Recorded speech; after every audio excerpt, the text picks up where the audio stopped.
Hello, everyone, and thank you for joining us today. Before we get started, please note this webinar is being recorded and will be shared with all attendees by tomorrow afternoon.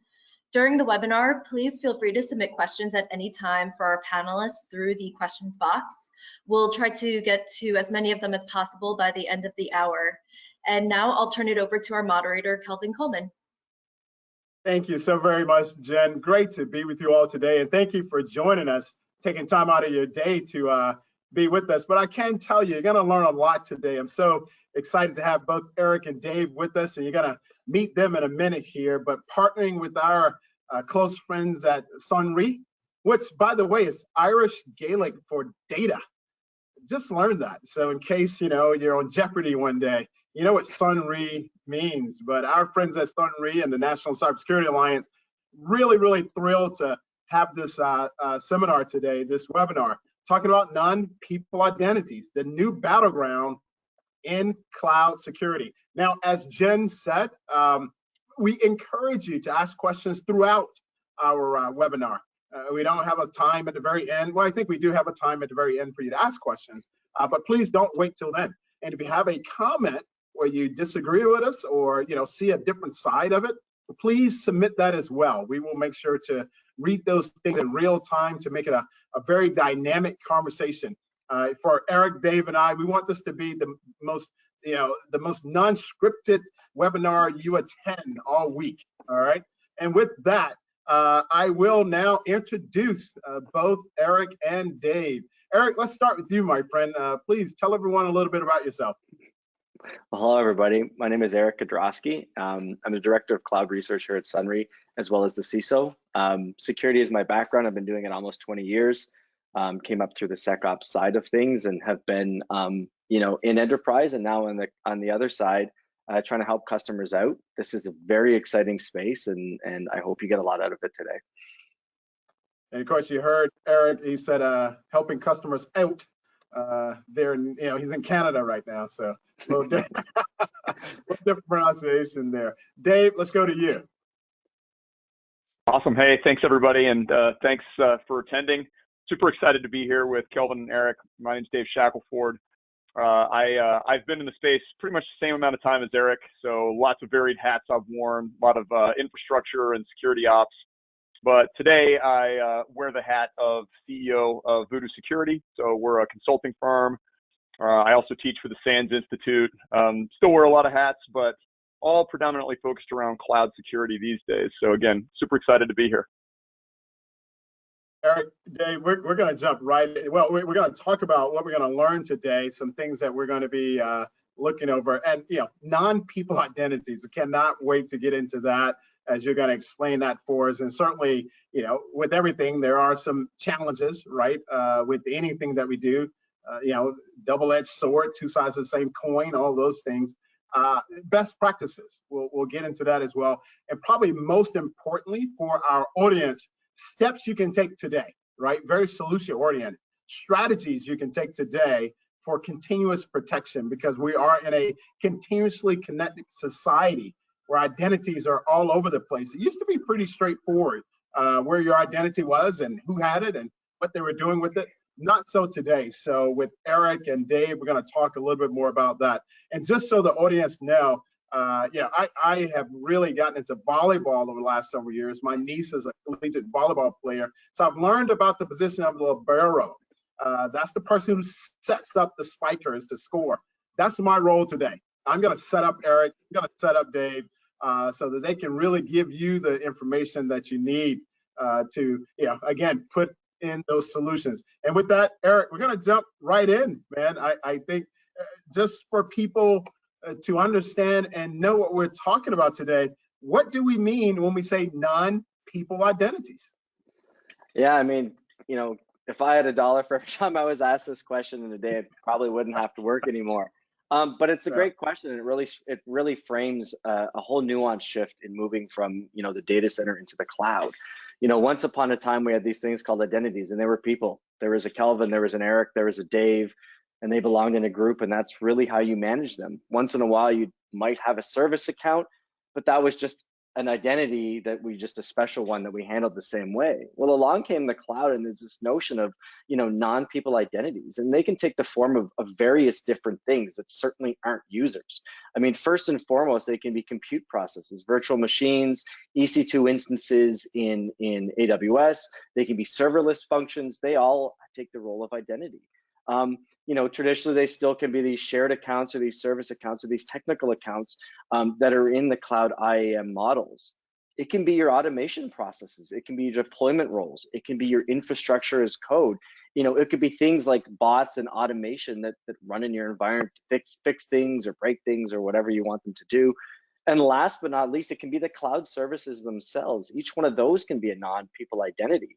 So you see, we go from this very well-defined, well-understood, Eric is an identity, Dave's an identity, Kelvin's identity, to multiple resources in your cloud that can take on an identity. And that's what it is. Wow, and I think people would probably be a little shocked at all of those places where we find our identities, and certainly, obviously, this new concept in the cloud world in particular, because I want to talk about that and drill in on that, Eric. It might be helpful for you to walk us back just a little bit, right, to talk about the cloud and how we got here. And if you can, just relate it back to traditional security concepts, so that people can really get a grasp of what we're talking about today and how it's evolved when we talk about the complexity of the web. Yeah, so when you talk about the cloud, at the base of it, there's a data center somewhere. A lot of organizations ran their own data centers. So you see the movies, or you picture these large warehouse type spaces with just racks and racks and racks of servers and gear. And all of that required, purchasing and people to install and maintenance and inventory and operations and all of that. Well, then along came Microsoft, along came AWS, along came, Google Cloud Platform, GCP, and they said, well, let us take care of that for you, and we'll offer services on top of that. So no more do you have to go, buy a piece of hardware and whatever, you can do that. So, now we switch to the cloud and we look at the context of identities in your cloud, right? Because again, we've talked about this nuance change. So once upon a time, you had your IT admins. They had access to things like VMs and databases and all your other infrastructure there. And that's all you really had to manage. But now in the cloud, we have things like service principals, and we have things like roles, and we have things like access keys. And all of that stuff now has the ability to access your VMs, your databases, your data whatsoever. So you can start to see how this slowly starts to build out, but it doesn't really stop there. It actually continues to grow. If we look at the next one in the list, you have things like secret stores, and secret stores are, are stores that hold your certificates, your keys, your whatever, that now give you access to those resources. But identities can access those things. So yet there's another pillar that you have to manage and monitor and secure. But we keep going in this pattern as complexity builds. And so if we look at the next one, we're looking at, again, coming back to the non-people identities, they can be things like a serverless function. So a Lambda or a serverless function. It can be a container in a Kubernetes cluster. It can actually be a VM itself. It can be an EC2 instance that is acting on behalf of a human to do something. And then, we keep going a little further down the rabbit hole as this slide builds, and you have things like groups. And, this is a more traditional thing we know with identities, but there's groups of things, but no longer can groups of things just have, identities within them. They can actually have roles assigned to them. So, what can the users in those groups do with those roles? And that's somewhat traditional, but in the cloud, it takes a bit of a different spin. And then lastly, but not least, you have all of the other things like developers and the cloud services and all these things we talk to. But then when you step back and look at this picture, you begin to see what went from a very well-defined set of identities to all of these things that basically can access your data and make configuration changes in your cloud and do all sorts of wild and wonderful stuff if done correctly. However, if done incorrectly, that it can cause great problems. And this is really what we're going to talk about today. There's this sort of, the paradigm shifted, and I don't think that a lot of people have caught up with that paradigm. And they're still looking at the old way of doing things when really we need to consider these because they're much bigger risk. And I think if we build out the slide, what this talks about is then the clouds have really laid on different ways in which you can apply policies to all these things. So not only do you have to be worried about, can this thing do this thing because of this policy, what's going on at the account level, what's going on at the subscription level, what's going on at the cloud level. So it becomes pretty complex. And for those of us that shifted with security into the cloud, all of us had a steep learning curve. It's the same story over and over again. Nobody just basically walked into this and knew what they were doing. We all have our war stories. We all have our scars from doing this. So that's what that is, Kelvin. Eric, we could spend the entire time talking about that one slide. We really could, because each of those buckets, they have certain things under them. I look at the MFA, external ID, IP restriction, like that in and of itself we could talk about. But certainly I'm going to come back to you to talk about group policies, DevOps, and certainly there's a whole world there that we could talk about, because it really bogged them down. But Dave, my friend, I want to come to you. Shakespeare once wrote in King John, Act 3, Scene 4, that strong reasons make for strong actions, right? So we have these things that are going on. Talk to us a little bit about the fundamental, this presents a fundamentally different set of problems in securing identity than we've had to deal with in the past. Dave, can you talk to us a little bit about what these problems are and how they're sort of presented in each major cloud provider? Yeah, I mean, I think anybody that's wrangled this or tried to tackle this for any length of time could probably tell you, who knows, the litany of war stories and things that they've come across. The way to look at this, I think, maybe at the outset is problem, but it doesn't have to be, right? I think even looking at this super complex slide that we just sort of finished going through. Which, by the way, I love that slide. It sort of keeps building and keeps building and keeps building, and then you think it's done, keeps building, and that is the problem, right? No. So just to finish it up, because it's complexity. And one of the things that I always find when I talk to people about cloud security, and they say, it just feels overwhelming. There you are. There's new roles. There's new types of positions that didn't even exist in pre-cloud times. There's interactions between these different types of identities that a lot of people don't even understand. And it's not just security teams, by the way, that don't understand them. It's ops teams and DevOps teams that are just like, well, it's working. And there you go. And so you end up with these challenges of it's sprawled, it's complex, and you may not even know what you have anymore. And to me, that's always the starting point, is what do we have in place or what's being built and where do we go from here? Because I think people feel overwhelmed. That's been my experience, is just oh my gosh, where is it all? And how do I start to tackle this? Now I'm gonna, Eric, Dave, I'm gonna come back to you, because that slide, it says at the top, unfortunately, it happens everywhere, right? Literally, can you go a little bit more? And that's a very open-ended libero setup, right? I just wanted to talk about, because some people may be on here saying, well, it's a US thing, or, we just make it that complex, or can you talk to a little bit more about that, Dave? How we're seeing it globally?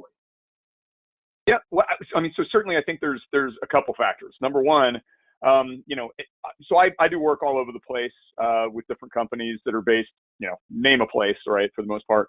This is actually a uniform problem, I would say. I see this everywhere. It's Asia Pacific, it's Europe, it's everywhere, because people are still trying to build the same kinds of technologies using these cloud environments. So, there's AWS regions all over Europe. There's AWS regions in, Asia Pacific. There's Azure regions, all over North America. So I think what you're seeing is, almost as a groundswell organization saying, hey, we're going to go build this stuff, and we got to compete with organizations everywhere doing the exact same thing. So it does feel like there's kind of this parallel movement. I wouldn't say it's limited to one region or, one sort of geography. What I would say, though, is that there are differences between, number one, different types of organizations. So to some degree, you might find certain verticals doing things a little differently, whether they're financial or healthcare or something else. There's certainly some different services they might choose to take advantage of. But to me, the big one is the size of the organization. because you get into really big, Fortune 500s, Fortune 1000s, even big government agencies that have a lot of different, sort of distinct little groups. They're all going off and doing their own things. And by the time the security team even finds out it's happening, you're on that last slide. That's the big headache, right? I think too, it's like, it's one of the things too, where like, as technology people, we all got our wish when the cloud came around, right?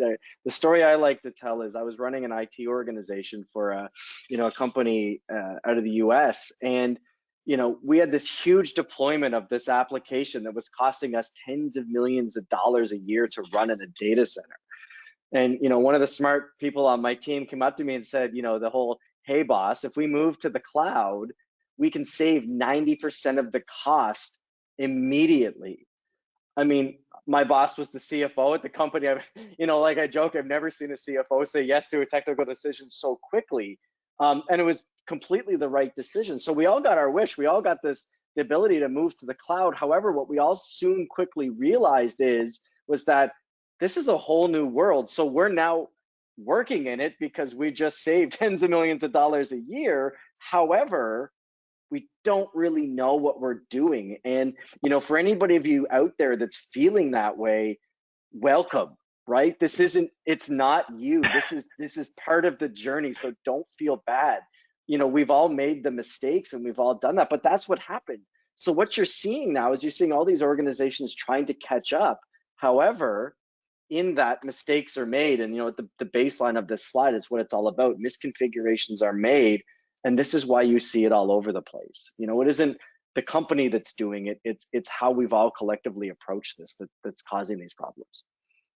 I will apologize to our audience. I'm a country boy from South Carolina, and so if you hear me actively listening, yeah, I'm just so agreeing with Eric and Dave, and they're making such great points. So I want to apologize to the audience. Let me go off script really quickly. As I look at this slide, gentlemen, it's hard for me to say developed countries because that's a term in and of itself that may not be appropriate, but I say more advanced countries.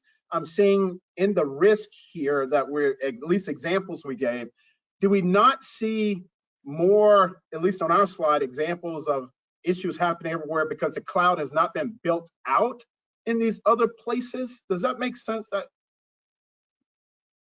And Dave, let me go to you. For example, I'm looking at maybe parts of Africa or even South America. Is it as well built out there? And if it's not, is that the reason they may not have as many issues? That's an interesting question. Yeah. So I'll throw an answer out first, and I definitely want to hear Eric's take on this. But I mean, to some degree, if we treat this at like a real simplistic level, there might be less data centers in maybe South America for some of the larger providers currently than in other places. I mean, that's fair. They've been a little bit slower in maybe South America, maybe certain parts of Africa. Based on market demand, there's a lot of reasons why some of those things are happening, but that's changing, albeit, maybe slowly. So you do tend to find that there's a bit of a, let's say, significant, population of cloud presence in Asia Pacific, Europe, and North America, that I think is where they all started. And, lo and behold, everybody wants to use cloud, and now they're expanding. So that is a fair point. But I personally would say even the most advanced companies and parts of the world are still screwing this up left and right. Yep. So maybe they were better off waiting. I don't know. The folks in South America are like, dodge that one. Yeah. I mean, I think the cloud's everywhere, right? I think that regardless if you're working in Africa or South America or anywhere across that large swath of Asia, I think that organizations realize that this is where you need to be, not where you need to go, where you need to be. And so you're seeing a lot of, as we use the terminology, born in the cloud. So you're seeing a lot of organizations there. I mean, I think part of this slide is just reflective of just English language reporting too. I'm sure if we were in India and speaking, one of the languages there, that we would probably see the same things. I think that, from all of the customers that I talk to, some of them are, a global Fortune 50 company. They're all over the world and they've got the cloud everywhere in the world. I just think part of this too is just where we're getting the reports from, but the problems are everywhere. And like Dave said, and I'm actually going to add a point. Sometimes you see these smaller born in the cloud companies with smaller amounts of resources, a lot less money for security budgets, doing a whole lot better than organizations with more security people than are at Sunry and more budget than we all have put together, right? So, that's one of the things that I'm definitely seeing, right? Yeah, gentlemen, thank you so very much. Exactly what I was looking for. And Eric, I think you said it best. This just sort of reflects our research and kind of, what we put down, but it's everywhere. And I think that's important for our audience to know. In fact, if it is everywhere, specific paths to a breach, let's talk about that a little bit, because there are many different attack patterns and we can't, plug them all at once at least. So in the interest of prioritization, let's talk about that a little bit, prioritization. Can we dive into the most common ways bad actors or cyber malicious actors are abusing non-people identities to breach the public cloud? And Eric, let's start with you. Yeah, I mean, like everybody, we always like to group things together and try to make them organized. And one of the things with non-people identities and identities in the cloud themselves is that this notion of effective permission or end-to-end permission. Once a time in a data center, we had an identity inventory and an entitlements inventory, and this thing can do this thing, and that's great. In the cloud, you can start off with the user such as Eric. Eric might have the permission to assume a role into another account. That role, a non-person identity, has a set of rights and permissions to it. So now I can do a bunch of other stuff. Well, what happens if I hop that role a couple of times and I go from being a non-admin in a dev account to all of a sudden I have full production access? So like that's the challenge, is you really need to map out the effective permissions end to end of all of your identities to understand your risks. And so we break these risks into these areas. Direct self-escalation is pretty simple. Eric's just over permissioned. He doesn't know that he's over permissioned, and one day he realizes, well, wait a minute, I can actually be an admin on that data bucket, so I'm going to do something. I mean, that's pretty easy, right? I can adjust my own rights of that. Indirect permission is more in the line of the example that I gave, right? Me as an identity or a non-person identity can modify another identity's credentials and then impersonate it. So if I say like, hey, there's this role over here, well, I'm going to assume that role, and now I'm acting as that, I can then impersonate that. In some of the cloud IAM models, and Azure's like this, they have role-based access control, and it's very hierarchical and inherited. And so one of the challenges that arises here, you might lock down your identities for a specific resource in a specific subscription, but somewhere up above in a management group, someone else made a misconfiguration and all of a sudden gave everything under that umbrella full admin privileges, and you don't even know about it. So that's an example of unintended inheritance. Confused deputy, this is the way that one of the more notorious data breaches of the last few years kind of sort of happened. And the example is this, right? I'm an identity with a low level of permission. I'm Eric, I'm the dev. I happen to find an EC2 instance maybe that is very over provisioned, and through some trickery and some other stuff, I gain access to that EC2. Well, what a lot of people didn't realize, and hopefully they do now, is now that I'm on that instance, I'm acting as the permissions of that instance. So I'm effectively taking actions through that instance. And in that case, that instance just happened to have access to a lot of S3 buckets with a whole lot of data. And so that's how that one happened. And then resource permission escalation. And this is where you really, again, it's a misconfiguration where you can change the configuration settings on a resource to allow the identity to perform things that it wasn't allowed to do, right? So there's all these ways that you have to make sure your policies are locked down and appropriately applied, and again, effective permissions end to end to ensure that you know exactly what that identity can and can't do, and if it is or isn't doing that. So that's sort of the patterns and some of the risks that come along with it. Dave, I certainly want you to jump in here as well, but I'm going to warn both of you gentlemen, we're going to come back to effective permissions. I want to know a little bit more about that. I'm quite sure we're going to get some questions on that. That's a term that perhaps we don't hear that often. I know my sister who's in finance in North Carolina is on this webinar. That is something that perhaps she doesn't hear every day. So we're going to come back to that. But Dave, having said that, do you want to talk to us a little bit about this prioritization and in terms of what bad actors are doing? Yeah, I mean, I think this is a great list, honestly, because it represents a pretty nice spectrum of the identity-related issues that that you're likely to come across. The first one is definitely the right one to target as a priority. I mean, if any identity has the ability to modify its own rights and permissions, that's a hot mess, really. Yeah. I mean, no two ways around it. I mean, if somebody gains access to that, they can do whatever they want. And so, you know, if you're going in and looking for these particular permission sets, and by the way, they're not always obvious. And I know we're going to talk about this lack of sort of obvious permissions just based on the cloud itself, or the clouds themselves, I should say. That can really prove disastrous. And it has actually happened in certain cases. I think the other ones are a lot more insidious, though. So, you know, like if I go in and find, oh, look at this in AWS, I've got this IAM permission that says modify your own permissions. You know, you can kind of figure that out. But some of these others are really difficult to figure out and ascertain what they can do. And that's why when you start getting down into, you know, like inheritance, great example. You know, when I first started working in AWS, and any of you guys that are listening to this and hanging out and you're familiar with AWS, you know this, right? Their IAM model is extraordinarily kind of static and rigid in some ways, right? Like you basically can't do real inheritance within an account IAM structure. And anybody that comes from the world of things like Active Directory, look at this and go, oh my gosh, this is so sort of unwieldy and difficult. It's actually a godsend in a lot of ways because you can't have these, you know, layers upon layers of inheritance that roll down and create these unintended consequences. But in other clouds, you can. And I think that also underscores one of the real challenges in multi-cloud. The minute you move to multi-cloud, this whole thing becomes insanity because you know, you learned it in AWS. You're like, oh, cool, right? There's no way that any other clouds would have this inheritance model. Wrong, not true. So you go somewhere else. Now you have that problem all over again. And people are like, oh, this looks just like Active Directory organizational units. Let's just build it like that. Nobody's ever had any problems there. Right. And then you end up with, you know, obviously problems. But I think you get down to these sort of lower confused. I love the confused deputy, by the way, because, yeah, it's like going to the deputy and saying, no, the sheriff told me to let this guy out of jail. You've got the keys.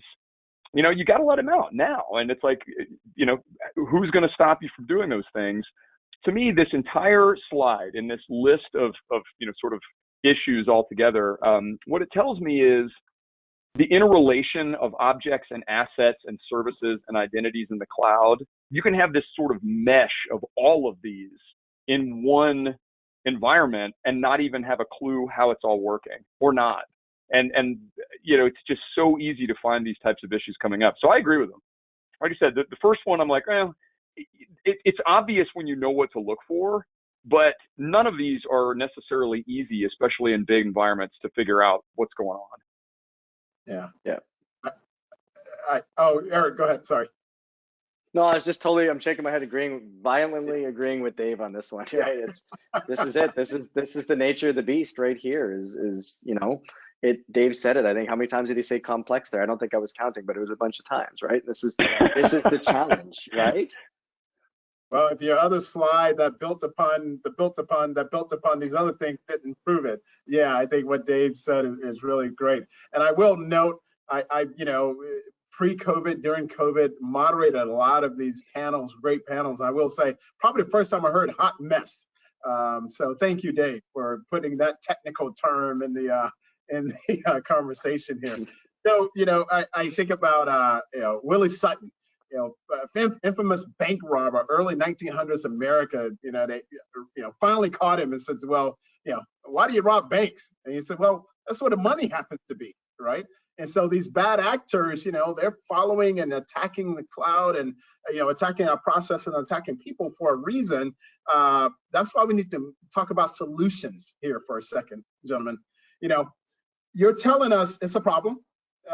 That's scaling up quite a bit and complex, and you know that's built in. So I'm guessing prioritization, as I talked about before, is the key. Where can you, at a basic level, where can our audience at a basic level use best practices and governance, and how can they start this process? So let's get into the solutions phase here. Dave, let's start with you. Can you, at a basic level, with best practices and governance, how can you start to address this issue? Well, it all has to start with visibility. In other words, you have to figure out what you got. Yeah. And that's a tall order for big shops. Like I said, I mean, I'd love it if everybody that was hanging out with us right now was thinking about heading off to the cloud, and they were like, oh, we're getting ahead of this problem. We know it's not happening. Probably everybody that's hanging out with us right now is already there. Some folks might not know where they are, but that's where I think it has to start, is you've got to collectively get that visibility and almost like an inventory of your identities in order to figure out anything else, right? Like everything else follows after that, in my opinion. I definitely want to hear Eric's take on this because I can't imagine how you could do it any other way. So yeah, No, got to start with like collectively getting that. Yeah. Yeah. I will point out, gentlemen, that the NIST cybersecurity framework, right, starts with identify. Yep. Dave, you're spot on. That's such a great point. I'm keen to repeat that, but identify. So go ahead, Dave. Sorry. No. I mean, I think, from there, there's a whole bunch of things that you have to look at. And truthfully, there's some education that has to take place here. Especially when you go back to our first really complex slide, where we had lots of, moving parts and things that are interrelating with one another. And you've got Devops Dave over on the left trying to do what he's trying to do. And you got the admins coming in through the console. And, they've got their own job functions to perform. And in the context of said job functions, they might understand some of the things that they're performing and where they're going and what they're doing. But when you collectively take it all together, they might not. And the other thing too, and again, I know Eric will probably agree with this one. One thing that I have certainly seen happen to sort of ratchet up the complexity level, again, to use that term, quickly, is the move from one cloud that everybody even maybe feels somewhat comfortable in immediately to another. And because they don't match, right? So GCP's policies don't match AWS policies, don't match RBAC policies in Azure. They're all unique. And there's a learning curve immediately that has to sort of enter the conversation, and nobody gets enough capacity to go figure that out. So it always feels like people are juggling a little bit. So even when they do say, hey, well, we've got the discovery piece down, we're going and finding things, that's just the beginning of it, I think. No, you hit the nail on the head there. Education is something that, if any of the webinars or talks or speaking to customers that I do, it's always key there. Because again, I mean, I was there, I was the person. It's not some fake story. Hey, we saved a bunch of money. What do most people do? They take their most senior resources and say, hey, you're my cloud person.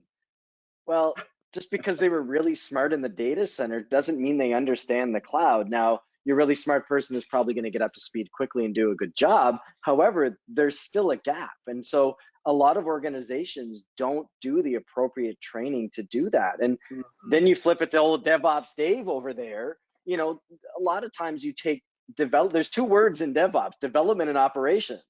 A lot of what we see is heavy dev, little ops, right? You've got developers that are brilliant developers, can write great code, and they write code to spin up operational pieces, infrastructure and functions and whatever, but they don't understand what operations is. I mean, I have one example that I can give where we had this brilliant developer at a previous spot, wrote great code, spun it up, had no idea of operations, and because he could spin up 50 instances with the snap of a finger, just spun up 50 critical vulnerabilities at the snap of a finger and didn't even know why that was a problem, right? So it's training on your cloud staff, but it's training on the other users of your cloud about what it is. And that's such a great point, Dave, because it really does start there.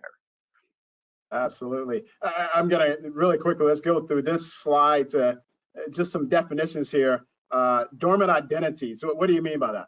Kill, lower, I'm looking at lower left corner here. Kill dormant identities. So, what do you mean? That means if it's left around and not doing anything, a lot of times in the development process, someone might create an identity, give it a bunch of permissions and go, nah, I don't want to use that one, so I'll go use this one. And Dave hit on it earlier. It just works, right? I just pull this thing off the shelf and use it. Well, that identity is still sitting there, active in your environment, just waiting for someone else to come along and use it, right? So again, it's like users in the old days. If someone's been inactive for 30 days or 90 days, disable them. If they're inactive for 180 days, shut them off. It's the same thing. But in this case, there's just volumes more. There's you know, a step function more of these things sitting around. Hey, yeah, and I'll just ahead, I'll just throw in a quick example. Yeah. I was just gonna say I'll throw in a quick example that goes with that too. I had a project with a client last year, and it's a perfect kind of conflux of all this.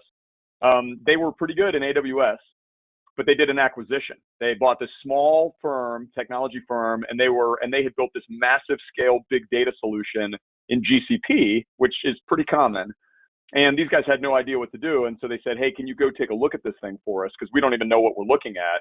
And that's exactly what I found. I went in there and I had these guys, and we were doing the, you know, sort of virtual look over the shoulder, and they were going through their console, and I said, you know, what are all these, you know, these identities and these roles and things that you guys have? And they're like, oh, we use that when we set it all up. And I'm like, well, why aren't you using them now? And they're like, we just haven't gotten rid of them yet. And that's how it begins. Yep. There we go. Tell you who were probably using the bad actors, but let's, you know, we got some, you know, qualitative terms on here. Let's see if it's appropriate to make them, you know, quantitative terms. For example, continuously monitor your identities for behavior and or permissions. Gentlemen, is it just organization by organization in terms of continuously? Can you quantify that? Is it once a month, or it just kind of depends on your organization? Well, I'm going to take your words that you just used, the once a month, once a quarter. I mean, in the traditional sense, you do these audits where you'd say, yeah, every 90 days, why don't we do an audit, an inventory of our identities? And people still try to do that in the cloud, and you just, it's not how you do it. You have to be watching 24/7 by 365.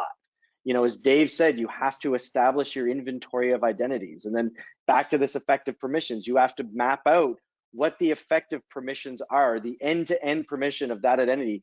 Can Eric get to this data store through this role and this resource and to the data store?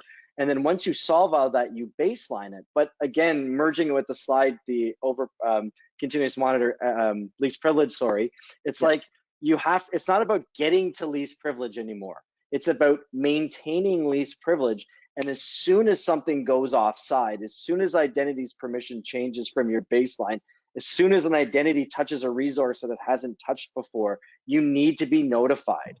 And that is the power of the cloud as well. You can be notified and you can react, but gone are the days of, hey, let's check this every 90 days, because realistically, I could go in with enough permission, take Dave's role that he just made, use it, do a bunch of stuff, back out within 5 minutes. Well, what the heck is the check in 90 days going to tell me? Dave's identity was good on day 1 and it was good on day 91. But what happened on day 7 when Eric went and just completely deleted all of your data? You have to be doing this all the time. You can't just leave it to periodic checks anymore. So when you say continuously, you mean continuously? I mean continuously, all the time. Well, you know what? Let's talk about solutions a little bit more, because Sunri, I mean, you're partners with the National Cybersecurity Alliance, and we only partner with the best. Let's talk about some of the things that you all are doing, you know, in this area, and some of the solutions that you have. You know, either one, Eric, Dave, you want to walk us through this slide? Well, let me take a crack at this one. And Dave, I want to hear your thoughts on this, right? You know, from what you're seeing with your customers. But, you know, first and foremost, you know, we're a cloud platform, you know, that focuses on identity and data security. But we also realize that, you know, we're all security people. We've all come up through security, that there's ways you have to manage it in the cloud past just the technology to identify a problem. But first and foremost, identity governance. And I phrase this in terms of questions. And Dave hit, again, back to Dave. What are my identities? The inventory. You have to be able to do that. Then you have to be able to say, what are the effective permissions for each of those identities? And then you have to say, well, what can they access with that? But what are they accessing and what are they doing with it? So you have to build this picture. And we talk about really getting to and maintaining least privilege. And Sunri helps you to do that. And again, there's that word again. You got to continuously monitor for deviations. But then you flip the coin over, and you mentioned it earlier about the bank robber story. What is the most expensive commodity in the world right now? It's not oil, it's not gold, it's data, right? Data is the most expensive commodity in the world. And so data governance, what you have to ask is, first and foremost in the cloud, is where is my data? You know, and it sounds like such an easy question, but time and time again, and I bet you, Dave, you see this all the time in the consulting world as well. You walk into an organization, you say, well, tell me where your data is. And somebody draws on the whiteboard an architecture diagram, or, you know, the architect pulls out the Visio diagram and says, here's where all my data is. And you just sit there and you say, no, that's where your data is supposed to be. Where is it? And you just get people looking at the floor. So you got to identify where all your data is, and Sunry does that. But more importantly, what is your data? Not all data is created equal. You know, if Dave's got his website at work that posts his pictures of his trip, you know, probably who really cares if someone gets access to that? His business isn't going to go to business. If Dave's secret consulting sauce is in a S3 bucket that's on the internet, that's important. So you got to classify your data everywhere that it is, so you know what's important, so you know what to focus on versus what to ignore. And then you look at where the identities come in. So Sunry helps you do that. What identities can access it, the risk, what identities are accessing it, the activity or the incident, what did they do with it, who did it? We help answer all those questions. But again, we talked about, you know, Devops and stuff like that. You know, at the base of all of this is your configuration management. So making sure your cloud teams and your DevOps teams are configuring your cloud correctly and keeping it there, and alerting on any deviations. And then lastly, governance and automation. You know, as security people, what are we used to? We're used to all the tickets coming to us and we're expected to solve all the problems. That was never realistic, and in the cloud, it really, really isn't realistic. So it's about getting those alerts, getting those problems to the teams that can fix it. So if Dave has application team 1 and Kelvin has application team 2, and they both deviate and are offside of a bunch of controls, don't send it to the security team that can't fix it. Send it to those teams and make them responsible for it. And that brings in the training, right? Those DevOps teams begin to learn not what this looks like on a piece of paper, but what an actual offside looks like. And you can help them as a security team work through it. And then lastly, but definitely not least, what's the best thing about the cloud? Automation. So Sunry helps you with that. If you were that person that spun up 50 critical resources at the push of a button, well, a silly solution is have someone log into a console and start tearing them down.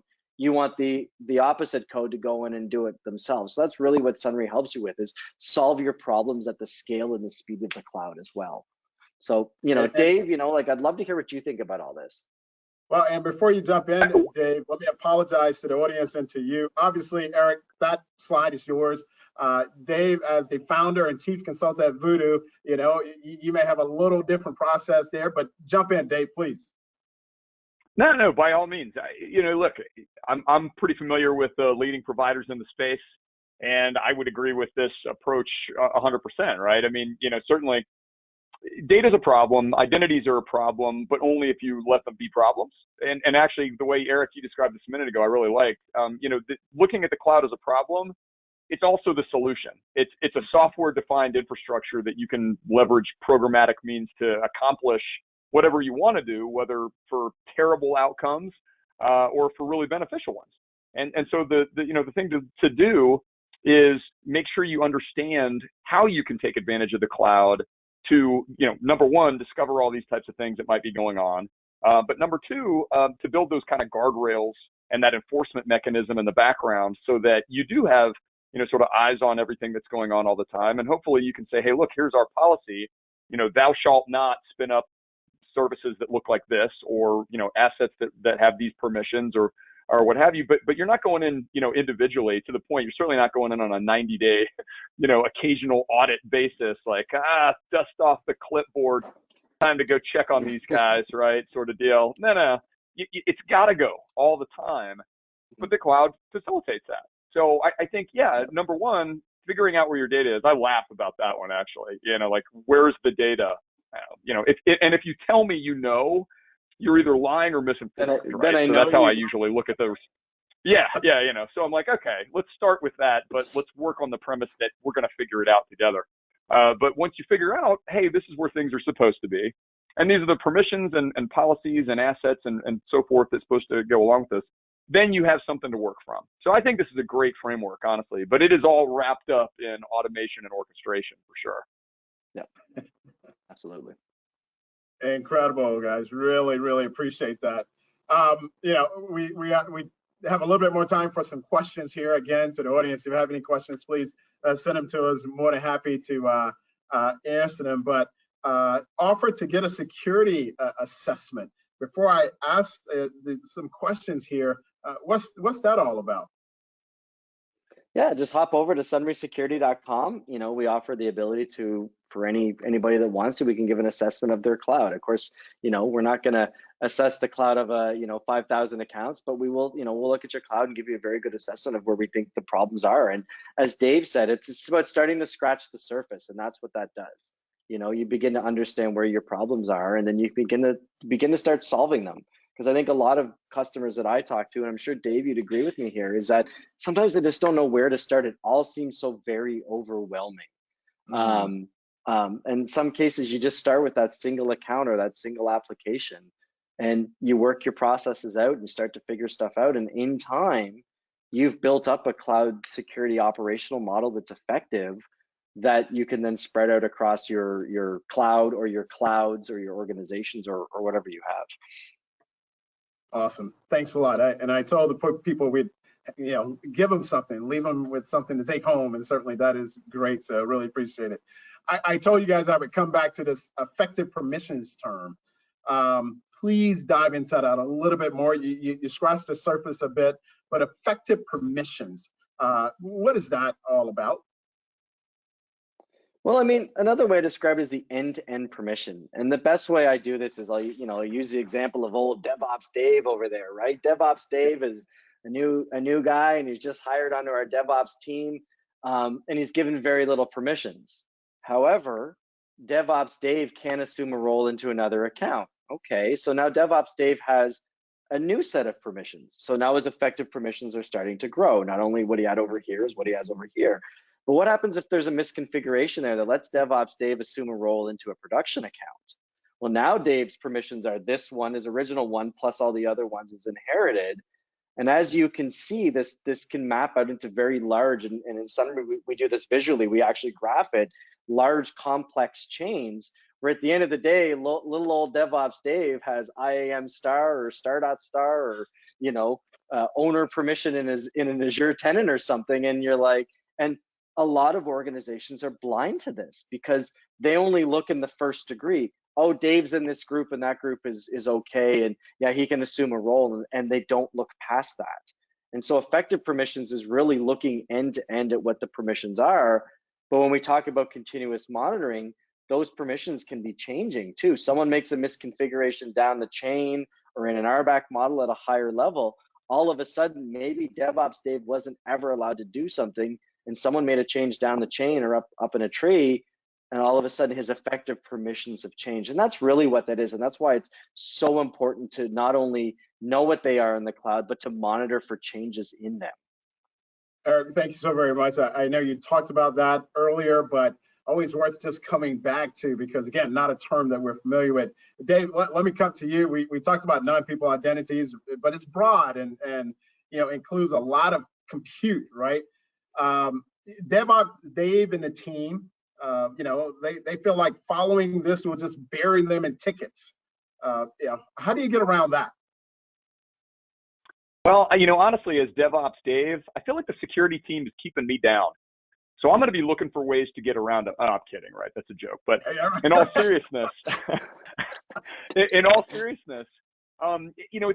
not about trying to drown the security team in tickets, because that's not the way cloud's working in the first place. That's old school thinking where, this isn't working. It's got to be security people working against me.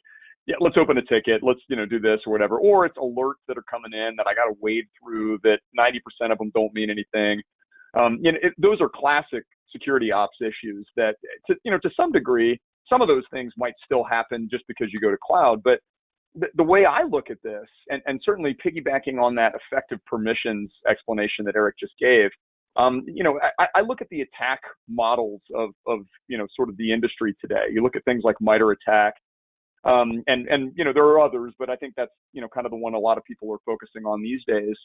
And I think what many of us are coming to the realization of is that 75% of those attack chain models are facilitated by permissions that are in place in the cloud explicitly. It's all it's interrelated.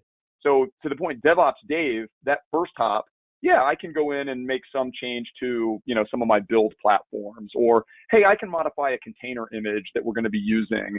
But what nobody's looking at is the additional role assigned to the container image repository or services, or the Lambda function that I can change the code of, and so on. And it progresses and it escalates, and attackers are getting really savvy to this stuff. So, the journey of a 1,000 miles begins with a single step, as they say. I think you have to look at the collective set of everything you have and start asking, what are the interrelationships? Who's talking to who and what's talking to what, and is that appropriate? And it's almost impossible to do that manually. I mean, really, even in small accounts. Even in like one account or one subscription organizations, that can be what perceivably is an insurmountable task. So automation has got to be in the mix just to go all the way down the chain at scale.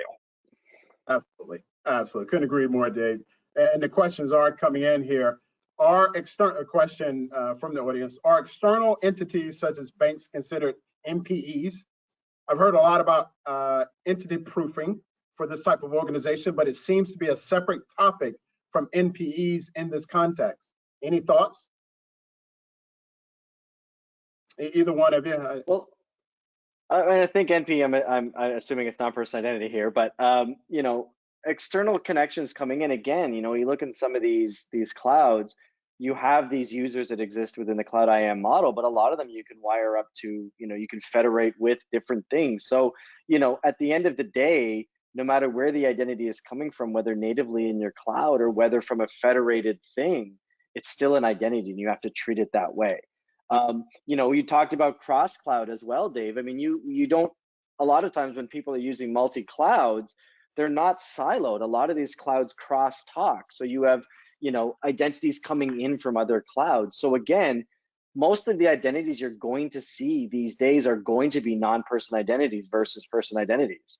There usually is a huge difference between the two of them, and you apply the same principles, and you have to do the things that Dave did, the things we've talked about in this slide, to make sure that you understand what they are, what they can do, what they're doing, and if that's appropriate, and if not, take the actions to correct it. Eric, thank you very much. I just read the question. They are talking about MPIs. Sorry. It's like, wait, because I was thinking, did I miss something? What is MPEs? So I appreciate that correction. We're making up acronyms on the go. This is great. This is awesome. Yeah, exactly. I'm like, did I miss something here? So thank you for that. Another question right here. How do you govern proliferation of custom roles? Dave, maybe throw that to you. I have no idea. Okay. Just kidding. Yeah, sorry. Yeah, it's such a huge headache, right? I mean, because really very rarely do people. Hey, man. I know. Well, you got to have a little fun with these things. Exactly. It's tough. It's tough, right? But truthfully, very few organizations tend to stick with just the out-of-the-box roles and permissions. And I think Eric will probably agree. Like, even the cloud providers all say just use ours. Like, please just use the ones in our catalog, but nobody stays with those. They always tweak them or change them or create their own. And, those proliferate. And so managing those, I think that is the question at hand here, right? Because that tends to be the bulk of what most organizations have in place. And so the answer is the same, in my opinion. It starts with discovery. It starts with review and assessment of behaviors. The interactions between objects and assets and services related to those, and then saying what's supposed to be happening versus what is, and asking that all the time. Yeah. Yeah. Well, it seemed like you had an idea, so thank you very much for that. I will say, that's it for our questions coming in, and we've had a really, really great time here together. I'm disappointed we didn't see Eric's dog today. I will let the audience know in prep we see Eric's dog kind of go by there, but no appearance today. Listen, I want to thank everyone for joining us today. Our partner Sunri, Eric, thank you so very much. Dave with Voodoo Securities, thank you so very much. I look forward to getting this together again one day.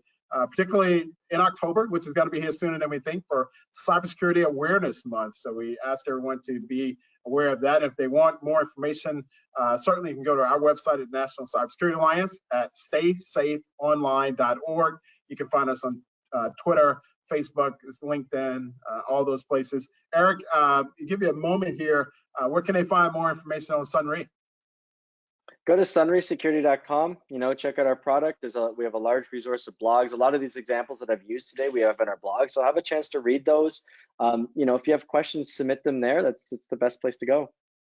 Awesome. And Dave, Voodoo Security? Yeah, I'm easy to find.